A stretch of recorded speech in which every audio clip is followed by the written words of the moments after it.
Welcome to Snyder's Inc., where the fun never ends. Reactions, gaming, and more with Josh as your friend. Tune in, buckle up, it's a ride you don't wanna miss.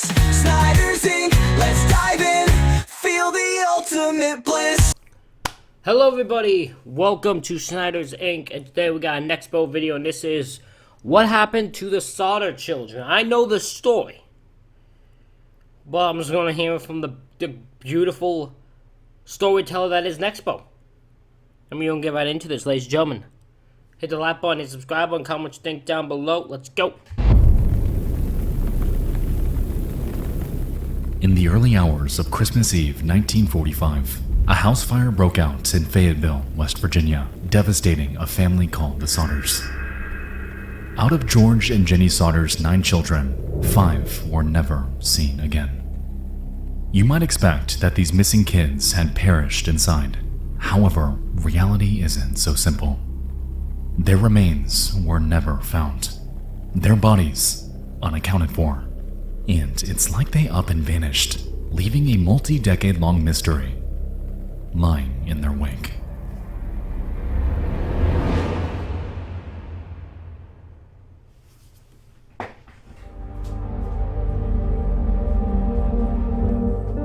Welcome back to another video adaptation of Late Nights with Nexpo, my new podcast that launched just last month with new mysteries you can listen to every single week.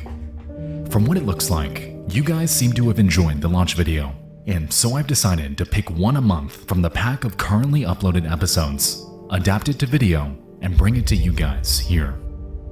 After this video, Perfect. Gives me more to think, because I love reacting to Nexpo. So the more I get to react to, the better it is for me. if there's an episode that you find interesting, one that you'd like to see adapted here in between main uploads, let me know in the comments. Alright, without further ado, into the abyss we go. Welcome back, my friends, to Late Nights with Nexpo.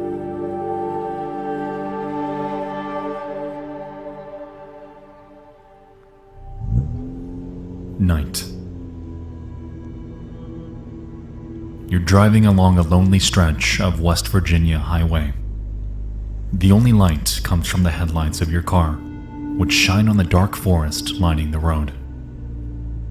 The scenery is a blur.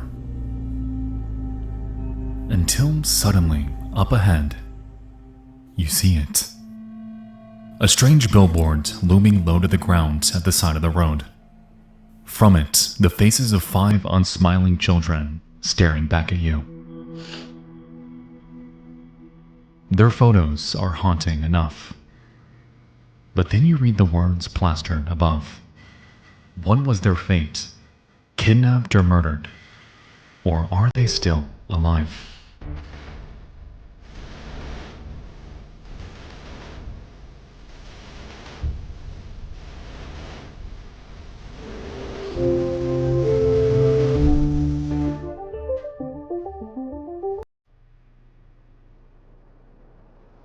Christmas Eve, 1945. Just outside Fayetteville, West Virginia. Freezing temperatures make the trees creak and the river run still. But inside the Sodder family's house, it's warm. George and Jenny Sodder are there with 9 of their 10 children. The only member of the family that's not present is Joe, the Sodder's second to oldest son, who's away serving in the army. The youngest children, who have just received some new toys from the local dime store, play happily in the living room. As it gets late, the parents retire to their bedroom on the first floor, taking their 3-year-old daughter Sylvia with them. Everyone else has beds on the second floor. The older kids, John, Marion, and George Jr., share one room. The younger kids, Maurice, Martha, Louis, Jenny, and Betty, sleep in another upstairs room. At this point, Look, I don't want to say anything that's mean, but I'm going to have to... Why are you having 10 kids? Like, just stop. Just stop fucking. Like, at some point... Like, I don't want to have 10 kids. That's just too much. That's too much insanity for me. I want to be a father, but I got lines, you know? Sodder children begin to trickle off to bed. But not all. Some of the younger ones are too excited about Christmas to go to sleep just yet. And Marion, the eldest daughter, stays up on the couch to watch them play a little while longer. Though other children still have chores to do, Maurice and Louis must go outside to feed the animals before they turn in. It's not an enviable chore. Maurice and Louis layer on hats and coats and journey out into the freezing darkness to feed them. It's a stark contrast from the warmth, joy, and laughter of the living room to the quiet, eerie stillness of the outdoors. 2 hours later, a silence has fallen over their home. And then, at 12:30 a.m., the phone rings. Jenny, the mother, awakens with a startle. She looks around her bedroom, orienting herself. George and little Sylvia are sleeping soundly next to her. She gets out of her warm bed, clutching her nightgown against the cold. Bewildered as to who could be calling at this hour, she exits her room and crosses to the table where the phone is. The lights, she notices, are still on. They should be turned off now that all the children are in bed, all save for Marion, who's fallen asleep on the living room couch. Jenny reaches the phone, grabs the receiver off the hook, and offers a blunt hello. But the voice on the other end doesn't introduce themselves. Instead, what Jenny hears is laughter. And it's not pleasant laughter either. It feels cruel, almost as though this caller is mocking her. And then, suddenly, it stops. The voice on the line finally speaks. It asks for a name, someone that doesn't live there. And so, Jenny informs them that they have the wrong number and hangs up. Unsettled, Jenny surveys the room around her. A number of unusual things pop out to her now. It's not just that the lights are all on. The curtains are wide open, too. And when Jenny walks to the front door, she finds it unlocked. She sighs. Her children know perfectly well how to lock up for the night. She considers waking Marion to chastise her, but thinks better of it. It's Christmas, after all. The kids were probably just excited and forgetful. Jenny locks the door herself and closes the curtains. Then she hurries back to the warmth of her bed and slowly drifts off to sleep. A strange noise comes from above. Jenny's eyes blink open. She sits up groggily, trying to get her bearings. It's still dark out. Now she hears a new noise overhead. A rolling sound, like something landed on the roof with a thud and rolled off. And then, silence. Jenny tells herself that it was just an animal. She tries to fall back asleep, but then an acrid scent hits her nostrils. Her eyes fly open. She's wide awake now. It's because she knows that smell. It's smoke. In an instant, Jenny's up and out of bed, hoisting little Sylvia into her arms and screaming for George to wake up. She sees smoke pouring into the bedroom from beneath the door. George, Jenny, and Sylvia burst out of their bedroom, and they're met with an apocalyptic scene. Their house is becoming engulfed in flames. They race to the telephone to call the fire department, only to discover, to their horror, that the phone line, which worked perfectly just a little while ago, is dead. Amidst the chaos, what springs to the front of Jenny's mind is a number: 9. 9 of her children are in the house right now. Only 2 of Jenny's children are accounted for at the moment. Her youngest, Sylvia, is wailing in her arms. And nearby, her eldest daughter, Marion, has awakened on the first floor couch. Jenny locks her gaze on the staircase leading to the upstairs bedrooms. It's impassable.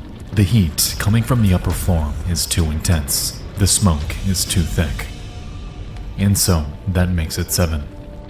7 of Jenny's kids are trapped upstairs. Jenny screams up the staircase, her eyes stinging from the smoke. She keeps them open, though, praying to see her children.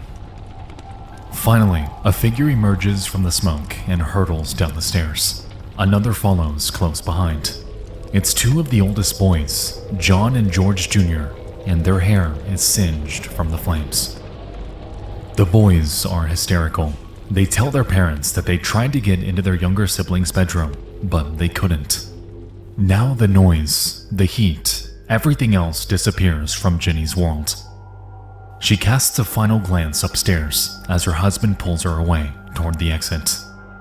The number in Ginny's head is now 5. 5 of her kids are up those stairs, and none of them are coming down.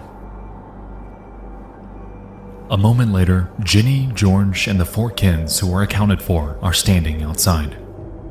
It's freezing cold, and they're all still in their nightgowns. But George doesn't hesitate. He races off to fetch the ladder they keep against the side of the house. The others follow, their bare feet slapping against the icy ground.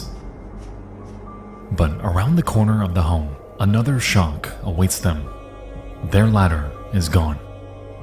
Following this, they go to their garage to... This really does feel like it was all set up for those 5 children to just die, right? Like, because they have 5 kids in one room?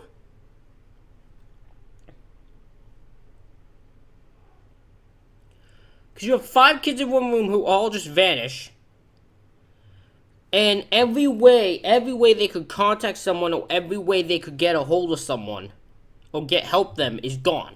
Ladder's gone, phone's dead. Like, insane. Get their truck so they can drive it up to the window and climb up. Now, the Sodders have 2 trucks, but when George tries the ignition on both of them, neither engine will start. George can't believe it. Both trucks worked perfectly fine just yesterday. See what I He mean? bolts out of the garage, desperately searching for something, anything that might help. There's an old rain barrel near the home, and so George tries to throw some water into the flames, but it's no use. The water inside the barrel is frozen solid.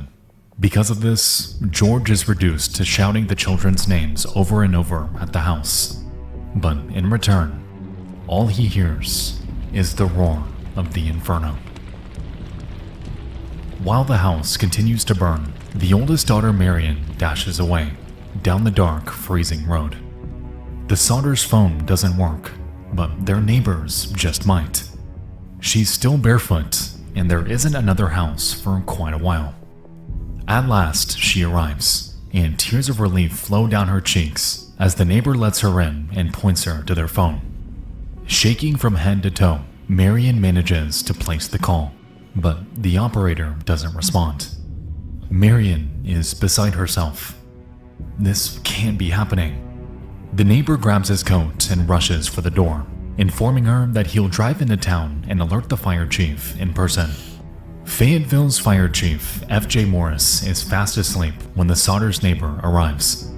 Once Morris gets filled in, he begins the process of alerting Fayetteville's other volunteer firefighters. Their department operates by using a phone tree, which means one calls the other, calls the other, calls the other. That's an awful setup. I know it's the 40s. That's an awful fucking setup. Like, who the hell does that? Who has that type of setup where it's just like a fucking telephone tag? So to get all your firefighters, it takes about fucking, who knows fucking how long.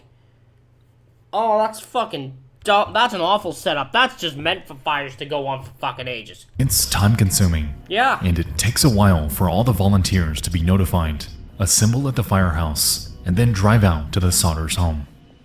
But even so, the emergency response to the fire feels less than urgent. The Sodders' home is only 2.5 miles from the firehouse, and yet the firefighters don't arrive on the scene until 7 hours later. Yeah, they took their fucking sweet ass time. They waited till everyone was awake. They made sure everyone got their bearings, got their breakfast, got their coffee, some early workout, fucking morning 6. They got it all. Before they were like, okay, I guess we'll go deal with this fucking house fire, I guess. By this point, the sun is up and the house is gone. For hours, George and his family have helplessly watched the entire structure be reduced to ashes before their eyes, with their 5 children apparently trapped inside. There is no urgency from George or his family once the fire trucks finally pull up to the scene. There's no shouting or waving of arms. The time for that has long passed. For the past 7 hours, I'm not gonna lie. If I waited 7 hours for firefighters and they show up 7 hours later, when I find out who the chief is, I'm punching him in the face. That's the first thing I'm doing. I'm punching him. Because I'm like, you fucking should have shown up earlier. You took your sweet time and my kids are dead because of you. George has experienced more emotions than in the rest of his life combined. Complete terror, complete helplessness, rage at the firefighters' lackluster response. Oh yeah. And finally, the horrific bitterness of losing 5 children before his very eyes. Now, on Christmas morning 1945, he's simply numb. The firefighters douse the smoldering wreckage with water. They search for the bodies of the missing children, but they can't find even a single bone. Fire Chief Morris says the fire must have incinerated them completely, and so he declares the children dead at the scene. The next day, December 26th, a coroner's jury declares the fire accidental, and by December 30th, death certificates are issued for the 5 kids. A state police inspector eventually arrives. Given that the house burned for so long and so completely, it's not easy to determine a cause, but in the end, he attributes the fire to faulty wiring. To George, This is just like wrap this up quickly. They're like, yep, they're dead. They're dead. Nope, doesn't matter. We can't find the bones. They're dead. We don't want to do no work to find them. So they're dead. Was it dead? You want to say what it was? It's probably faulty wiring. Yeah, they'll just go with that. Whatever you have doesn't matter if that's what it is. Yeah, so we're just gonna move on from this. Stop bringing it up, and you sort of people can go fuck off now. Thank you very much. it all happened so fast. Too fast. The fire department took so long to come put the fire out, but then afterwards, officials practically sprinted to declare the fire an accident and the children dead. Yep. It makes George Because these guys don't want to do the fucking job. They don't want to do their job. That's the reason. They don't want to do their job. They'd rather do anything else but the job. uneasy. But what can he do? The Sodders try to move on. In the new year, George brings in dirt from off-site and covers the ruins. They plant a garden in remembrance of the children they lost. If the story ended here, it would be a mercy. The Sodders could mourn in peace.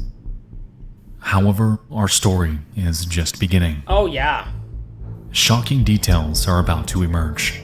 Details that suggest that this fire was no accident, and that the supposedly deceased Sodder children may actually be alive.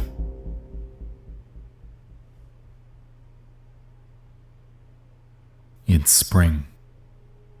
On a day like today, the sound of children's laughter should be echoing across the Sodders' property. Yet instead, it's silent. The surviving Sodders have been without a home for months, and the time has come to rebuild. But their new house won't be where the previous one stood, as the site of the fire is to remain a memorial garden forever. George is overseeing the construction of the family's new home nearby when he sees one of the workers approaching him. It's a telephone repairman, and he's discovered something odd. He leads George over to a nearby telephone pole and explains that when he ascended the pole on his ladder, he expected to find the remnants of the telephone wire that used to lead to the Sodders' old house. Instead, though, he found no burned wire dangling there at all. Rather, it was completely severed, cut cleanly, intentionally. Immediately, George realizes what that means. The phone lines didn't melt in the fire. Someone cut them, and they would have needed a ladder to do it. Yep. A ladder. George thinks back to the night of the fire, and suddenly he takes off across the yard, searching wildly under bushes and rubble. It's not until reaching the back of the property where the yard falls off into a ditch that he finds what he's looking for. It's his ladder, the one that he kept propped up on the side of the house.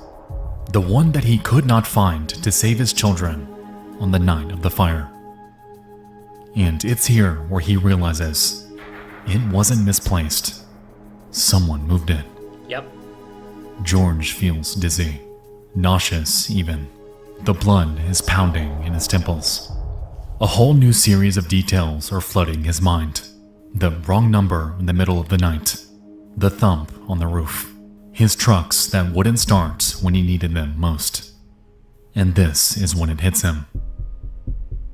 This fire may not have been an accident at all. Nope. George forces himself. Look, I don't have an answer to this. I don't think this is one of those cases we'll never get an actual answer to, ever. But something's off here. You just know something's off. This wasn't an accident. Something's off. I don't know if the children are alive or anything like that. Well, I will tell you something's off about the whole case. To breathe and tries to clear his head. He reminds himself that the investigators already determined the cause. It was faulty wiring. And yet, George can't bring himself to believe it. He was in the house when it happened. The investigators weren't. Now, a final memory comes back to George. When he emerged from his dark bedroom into the living room, it was bright. And not just because of the flames either. He's certain that the lights were still on. And if the lights in the house were on, it means the fire couldn't have been started by an electrical short. Otherwise, the house's power would have failed, and it would have been completely out. He rushes to tell Ginny, and she remembers it all the same way he does. In her recollection, the lights were definitely on when they came out of the bedroom.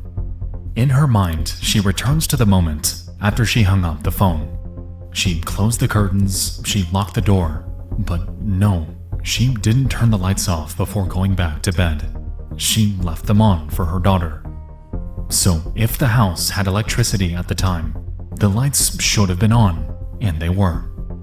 All at once, a realization rushes over them. Her eyes meet his, and the word on their lips: arson.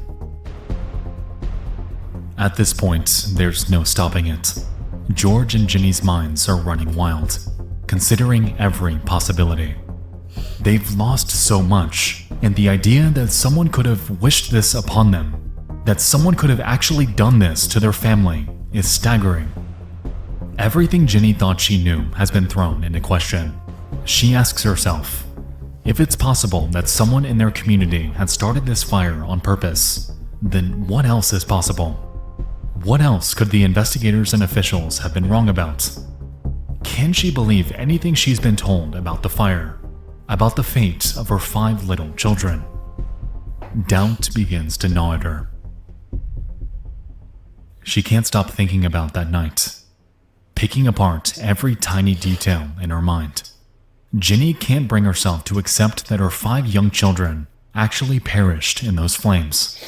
Perhaps it's the wishful thinking of a mother who has suffered an unthinkable loss, but perhaps not. Because what really keeps Ginny awake at night are the facts of this case, or rather, the lack thereof. Why were there no screams or cries for help during the fire? Why are there no skeletal remains in the wreckage? They say burning flesh can be smelled from miles away, and if that's true, why in the world didn't they smell it? She begins to fixate on these details and on the bones. She hears about something that happened in a neighboring community, another fire. In it, 7 people died, but in that case, 7 skeletons were recovered. And this gnaws at her. She can't understand why there were no skeletons in the ashes of her home. She decides to conduct an experiment. She has plenty of animal bones in the trash from cooking chicken and pork chops for the family. And so she decides to take these bones and put them in her oven, making it as hot as she can. Interestingly, no matter how hot she gets the oven, she can't get the bones to turn to ash. Now, it's not the most scientific experiment. Her oven is not as hot as the house fire would have been, but to her, it's enough. Ginny, in her state, won't be convinced otherwise. In her heart, she knows that her children's bones could not have possibly been turned to ash. And with this, an employee at a local crematorium concurs, informing Ginny that human bones remain after being subjected to temperatures comparable to that of a house fire. It's not definitive proof, but it's more than enough for a mourning mother to cling to. No bones were recovered, which means that there's a chance, even if a small one, that the Sodder children weren't in the fire at all. And if they weren't in the fire, it's possible that they're still alive. But this is hardly a comforting thought, because if they are still alive, where are they? Exactly. Ginny knows that there's no chance that they wandered off before the fire or fled during it and somehow got lost. They were young, but not so young that they couldn't find help. Maurice, the oldest, was 14. And if they had escaped the fire but succumbed to the elements, their bodies surely would have been found by now. So the Sodder children didn't wander off, and it seems like they didn't die in the fire either. This leaves one other possibility, but it's unthinkable. It's insane. Ginny and George both know it, and yet they can't bring themselves to believe any other explanation than this. That fire was nothing but a distraction, a cover for the real crime that took place that night. Kidnapping. Now, instead of grieving, the Sodders begin to think back on every strange moment from the months prior. There's no... But how? How do you kidnap them? How do you get 5 children to leave with you and kidnap them without, at one point, them making a sound or any kind of inclination that they were there? How? Every confrontation or mysterious occurrence, the kinds of events a person writes off as nothing to worry about, resurfacing and filled with sinister possibility. Which is to say that to the Sodders, every acquaintance, every neighbor, is now a suspect. George thinks back, trying to recall any recent interactions that felt a bit strange at the time, and one in particular comes to mind right away. Months prior, a strange man showed up at the Sodders' home, inquiring if George, who owned a hauling company, was hiring.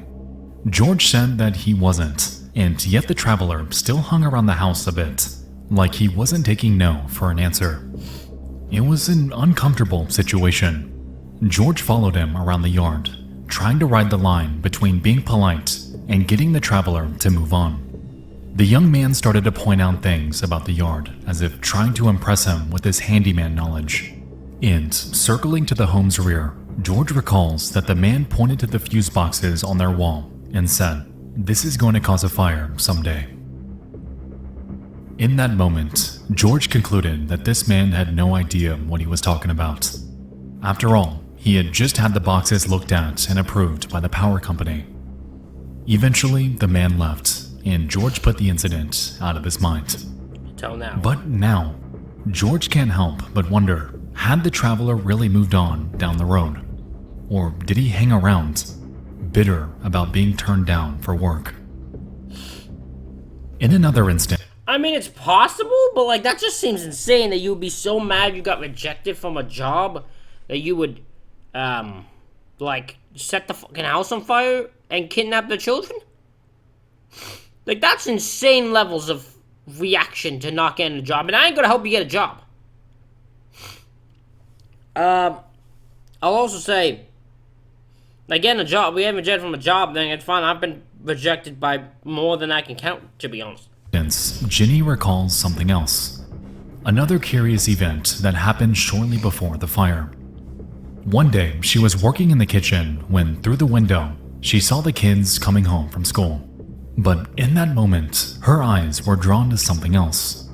Behind her kids, a car she didn't recognize was parked on the street. Inside it was a man, and he appeared to be watching them. All of them, it seemed. The children, Ginny, the house itself, and the way he was looking at them. and felt unusual. Aggressive, even. It made Ginny uneasy, but once her kids were inside, the car drove away and she sighed in relief. But now, she's left to wonder, was this man doing some sort of reconnaissance? But unfortunately, that's only the beginning of the suspect list. As an Italian immigrant, George had strong beliefs about the leader of the country he left behind. He was an outspoken critic of Mussolini, which ruffled the feathers among Fayetteville's Italian-American community. George had one business associate in particular, who we'll call Nick. He and Nick fell out over their politics, and in their final fight, Nick allegedly shouted, "Your goddamn house is going up in smoke, and your children are going to be destroyed. You're gonna pay for the dirty remarks you've been making about Mussolini." Hold on. Some guy walked over to these two and was like, "Your house is gonna go up in flames and your children are going to die."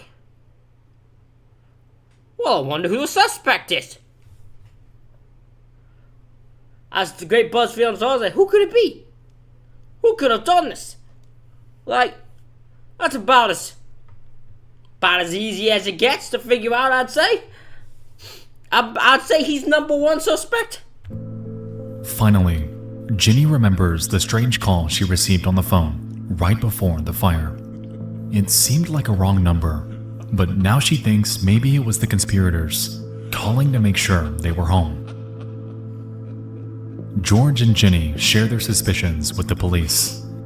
Though they're not convinced, they agree to investigate and put up notices around town and in the newspaper, asking for leads relating to the missing children or the fire. And soon after, a series of disturbing reports start rolling in. Around April 1946, a spectator from the morning after the fire reveals that they saw a young man remove something from the ashes. It's unclear if this was before or after the firefighters arrived, though once they got there, there was a crowd of people for the thief to blend into. The police tracked down this lead and identified the young man as Lonnie Johnson, a local thief. And with this, an item belonging to the Sodders is discovered in his possession. It's a block and tackle, a sort of rope and pulley George often used to repair vehicles for work. Lonnie swears up and down that he had nothing to do with the fire. And yet, when pushed, he admits that not only did he steal this tool, but he was at the house the night before the fire. In a stunning revelation, Lonnie says that he took the ladder and that he used it to cut the phone line. Ostensibly, this was so that if he was caught stealing, the Sodders couldn't call the police before he escaped. But he says he never did steal anything other than that block and tackle, which he only took after the house had already burnt down. Okay, so I don't buy this for one reason. That one's weird because so he cut it. But he cut the ropes the night of the fire, but never planned to steal from them on that night. He just happened to do it because the place already burnt down. It's a very odd thing to admit to, while denying any further involvement. Like the man in the car, or George's business associate Nick, Lonnie, by all accounts, seems like an agent in a larger conspiracy. But in order to prove something of that magnitude, the Sodders are going to need a staggering amount of new evidence. And surprisingly, that's exactly what's about to arrive. Okay. In 1946, an eyewitness comes forward to the police. The man is a bus driver. He claims that while driving past the Sodders' home during the night of the fire, he witnessed a person throwing, quote, balls of fire at the house. It's unclear why he didn't report this at the time. Perhaps he thought it was some sort of Christmas celebration or a controlled demolition. Or maybe he thought it was an act of violence and he just didn't want to get involved. But nevertheless, it's enough to compel the family to return to the scene of the fire to see if there's anything they might have missed. While the family's there, toddler Sylvia gets away from her mother. A strange ball-like object in the yard catches her eye. She travels across the lawn on her small feet, arriving at the object and picking it up. It's shaped like a ball, but it has a weird cap on one end. Her parents finally notice her and come over, taking the device from her hand. George has no idea what it could be, but his oldest, John, who's now home on leave from the army, identifies it immediately. It's an incendiary grenade, a weapon specifically designed to start fires. Oh, let me guess, they're like, yeah, but it was faulty wire still. Like, the faulty wire in there, this just happened to be there, right? That's the police thought? This would explain the thump on the roof right before the fire began, as well as the rolling noise that came afterward. It also supports what the Sodders have suspected all along, that the fire started upstairs and not in a downstairs fuse box, as the police investigation determined. The Sodders are bewildered by this new evidence, but confident that it'll finally convince local law enforcement to investigate the fire as an arson case. But surprisingly, the police do no such thing. Military weaponry found at the scene is evidently not convincing enough. But even still, other jaw-dropping evidence continues Probably military stuff found at a house of a fire with a military guy who has a military son to that probably isn't convincing. to pour in. That same year, a pair of women reach out to the police. They claim to have seen the Sodder children alive. One of them, who works at a roadside restaurant hours outside of Fayetteville, says she saw them the morning after the fire. She served them breakfast and also noticed a car with Florida license plates parked outside. The other woman, who works at a hotel in Charleston, West Virginia, says she saw 4 of the 5 children check in around midnight a week or so after the fire, with a group of unfriendly adults who spoke Italian. When the Sodders learn of this, it sparks an array of conflicting emotions. There's joy because their kids might still be alive, but new horrors too. What if their kids were taken by fellow Italians as revenge for George's anti-Mussolini views? If that's true, the children... If this is the case, the 1940s, so people are insane with politics. Where you would say something bad about a politician and they just immediately kidnap your children. That's a bit insane. Politicians way out of control in the 1940s. Children could be back in Italy, thousands of miles beyond the reach of the police in West Virginia. By this point, the Sodders are beyond frustrated with the lack of results from law enforcement. For the past year, it's been one staggering revelation after another, yet the local police are behaving as though the faulty wiring explanation still holds water. The Sodders recognize that they must appeal to a higher authority, and so in 1947, they write to the FBI. They receive a response from FBI Director J. Edgar Hoover himself, but it isn't good news. Hoover maintains that this case is a local matter, and that the FBI has no jurisdiction. But even still, the Sodders refuse to be stonewalled, and in 1947, they hire a private investigator to get to the bottom of it. As the PI questions various people around Fayetteville, he keeps hearing one particular rumor again and again.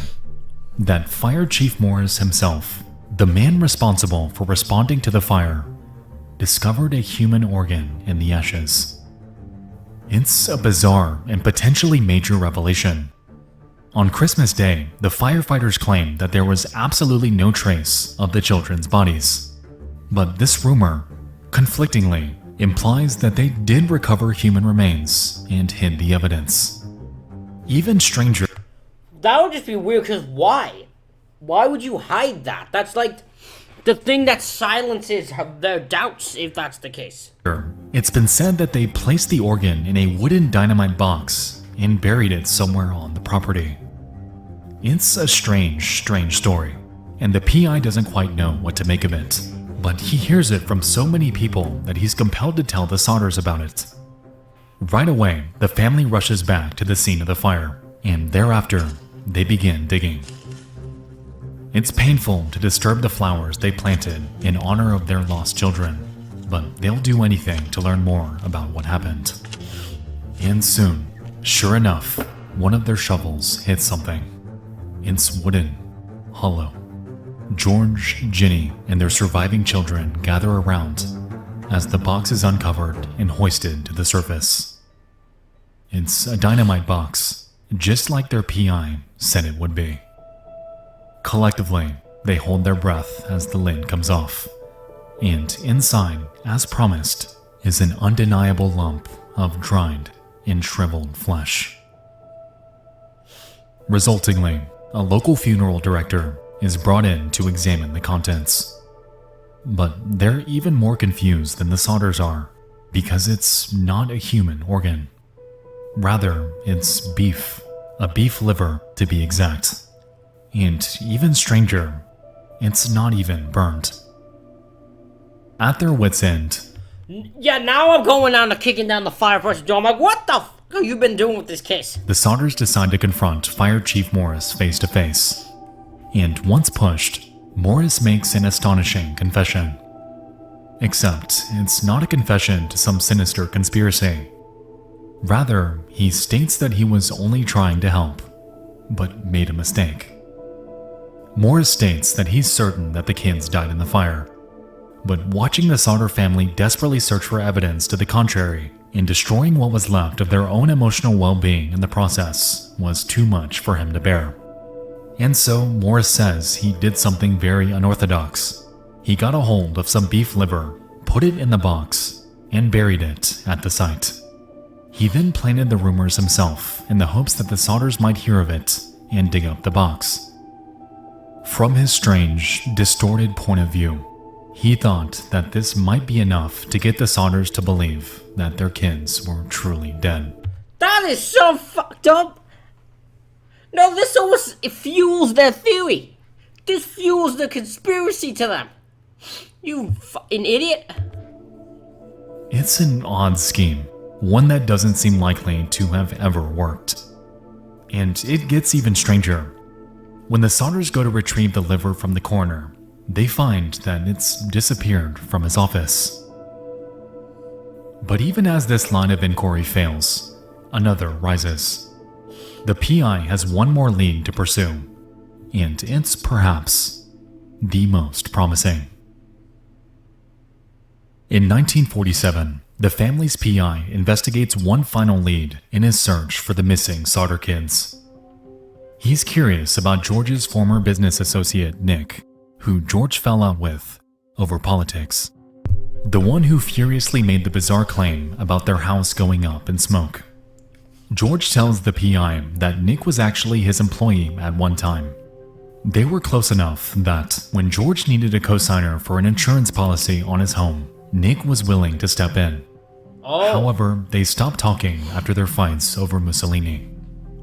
The PI secures a copy of the insurance policy, and shockingly, it's been updated since when George last saw it.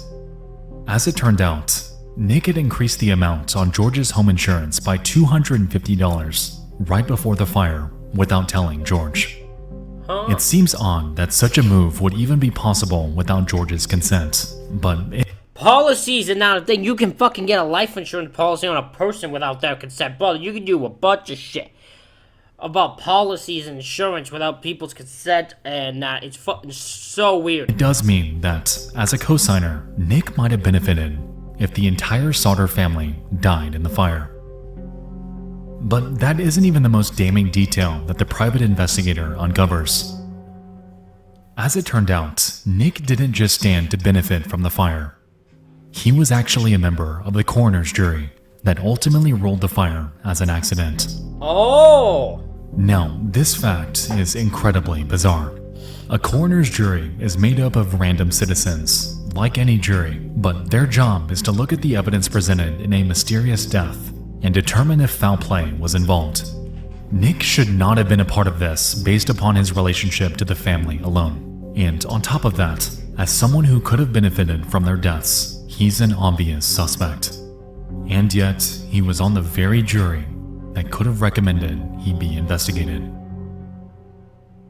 Armed with this information, the Sodders go to the local prosecuting attorney and demand that Nick be investigated. It would seem like they had a decent case, but to their horror, the attorney looks at the evidence, then back to them, and politely states, I don't want to bring a case against people with whom I live and eat. The Sodders are bewildered by this response.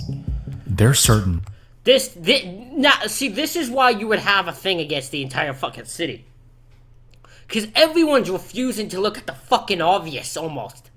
Which is just that this case is clear, like, this house was set on fire on purpose. It doesn't matter if the children died in that place. This house was set on fire on purpose. But everyone looks at this thing and they're like, look, we saw a guy, they could have a video of a guy setting a bomb and everything. I'm like, yeah, but still faulty wire and we can't look into that. Like, they just refuse. They refuse to do anything to look into this case. It is so insane how little these people are willing to. No wonder these sort of people lost their mind believing everyone was against them, because holy shit, it seemed like it.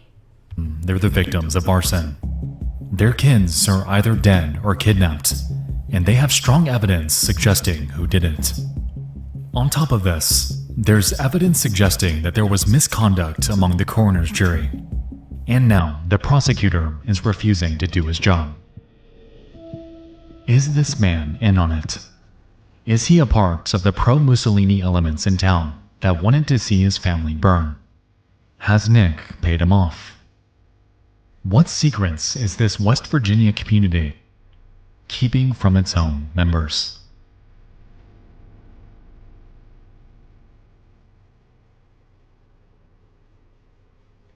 Years pass. It's 1953 now, nearly 8 years after the fire, and the family is out of ideas. All that's left to them is to take out a billboard on the side of the road near their house. It features pictures of all 5 children, and it reads, what was their fate? Kidnapped, murdered, or are they still alive? With a $5,000 reward offered for information. Over the next decade, George and Jenny frequently received letters in the mail from all over the country, with people claiming to have seen one of the children.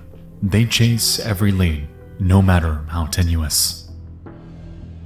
Once, George sees a picture in the newspaper of a little girl who lives in New York. He thinks she looks like one of his missing daughters, and so he goes all the way there and demands that her parents let him see her. Unsurprisingly, they refuse. Yet, in his mind, he believes that they could be the beneficiaries of the kidnapping.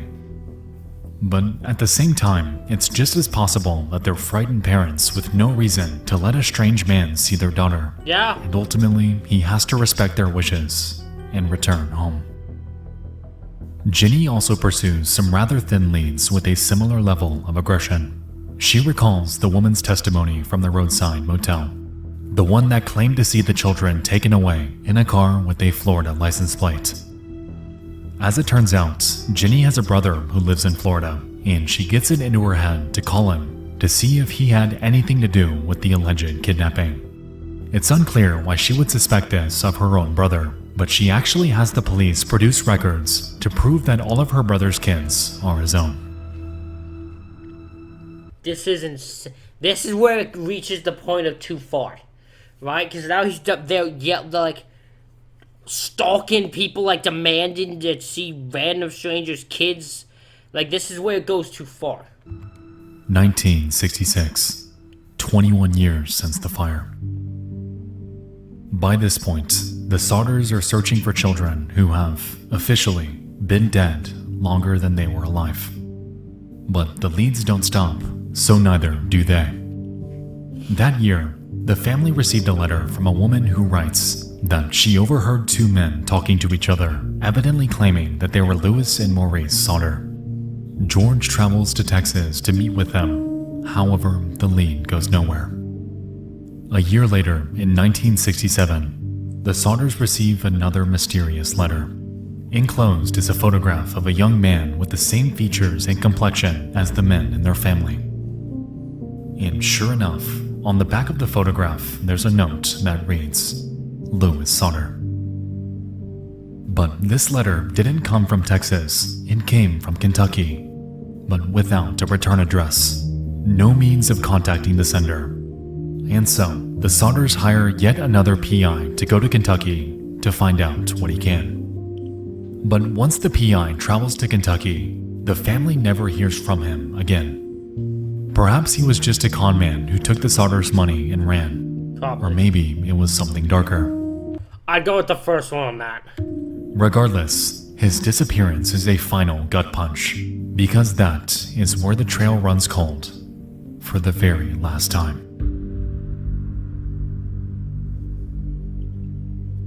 And so, we're left to grapple with the same questions that tortured the Sodders themselves. It is, of course, possible that the children simply died in the fire. Maybe all 5 bodies really were incinerated. Or maybe the firefighters just didn't search thoroughly enough to find what remained. But an accidental fire burning hot all night doesn't explain the many contradictions and lies embedded in the evidence. It seems at least possible that their kids were kidnapped. Yet, in some ways, it might be less chilling to believe that they all died in that fire. Grief can do strange things to a person. By not accepting the deaths, Ginny and George became their own tormentors. As horrifying as the death of a child can be, there's nothing more terrifying than the unknown. Yep. Not accepting the simplest explanation meant that they forced themselves to imagine the worst. Forced themselves through years of false leads and disappointment, and led themselves to hurl terrible accusations at both strangers and family. The unknown. That is what ruined their lives. Not the fire, not the loss, just simply not knowing. The Sodder children stared down from their billboard on the highway, asking every driver who passes, what was our fate?